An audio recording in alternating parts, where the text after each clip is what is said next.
Hi friends, welcome back to taste therapy. ఈరోజు special palak egg bhurji. దీని taste భలే ఉంటుంది. మనం మామూలుగా చేసుకునే ఎగ్ బుర్జీలో పాలకూరను కూడా వేస్తున్నాం కాబట్టి హెల్త్కి కూడా చాలా మంచిది. దీన్ని ఇప్పుడు ఎలా తయారు చేయాలో చూద్దాం.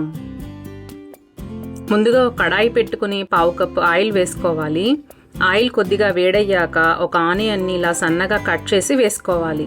ఆయిల్ ఎక్కువగా వేసుకోకపోతే మాత్రం ఎగ్స్ వేసినప్పుడు సరిపోక నీచు వాసన వస్తుంది. కాబట్టి ఆయిల్ని 1/2 కప్పుకు తగ్గకుండా చూసుకోండి.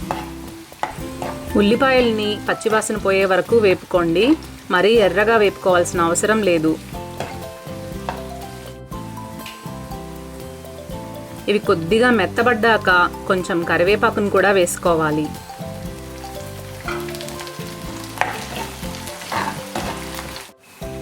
ఇవి కూడా వేగాక 1 టీ స్పూన్ అల్లం వెల్లుల్లి పేస్ట్ వేస్తున్నాను. ఇది పచ్చివాసన పోయే వరకు వేపుకోవాలి.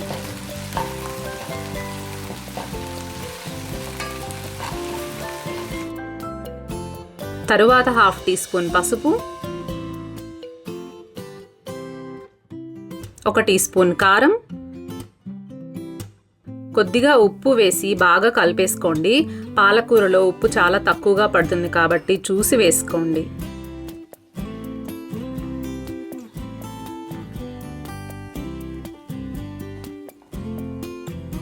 ఇవి ఒకసారి బాగా కలిపేసుకొని 1 టీ స్పూన్ గరం మసాలా కూడా యాడ్ చేస్తున్నాను.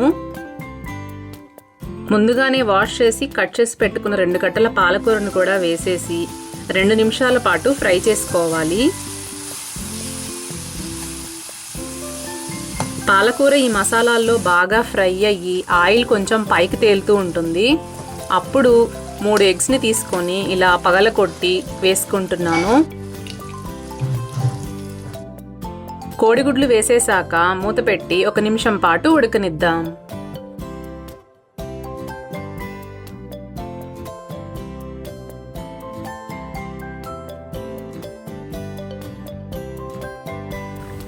ఒక నిమిషం తరువాత ఎగ్స్ని పాలకూరలో బాగా కలిసిపోయేటట్టు 2 నిమిషాల పాటు ఫ్రై చేసుకోవాలి.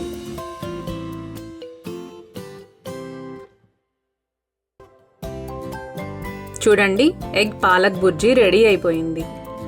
ఎలా ఉందండి రెసిపీ? మీకు నచ్చిందా? మీకు నచ్చితే తప్పకుండా ట్రై చేయండి. ఎలా వచ్చిందో కామెంట్స్లో చెప్పండి. బాయ్ అండి. ఇంకొక వీడియోతో మళ్ళీ కలుద్దాం.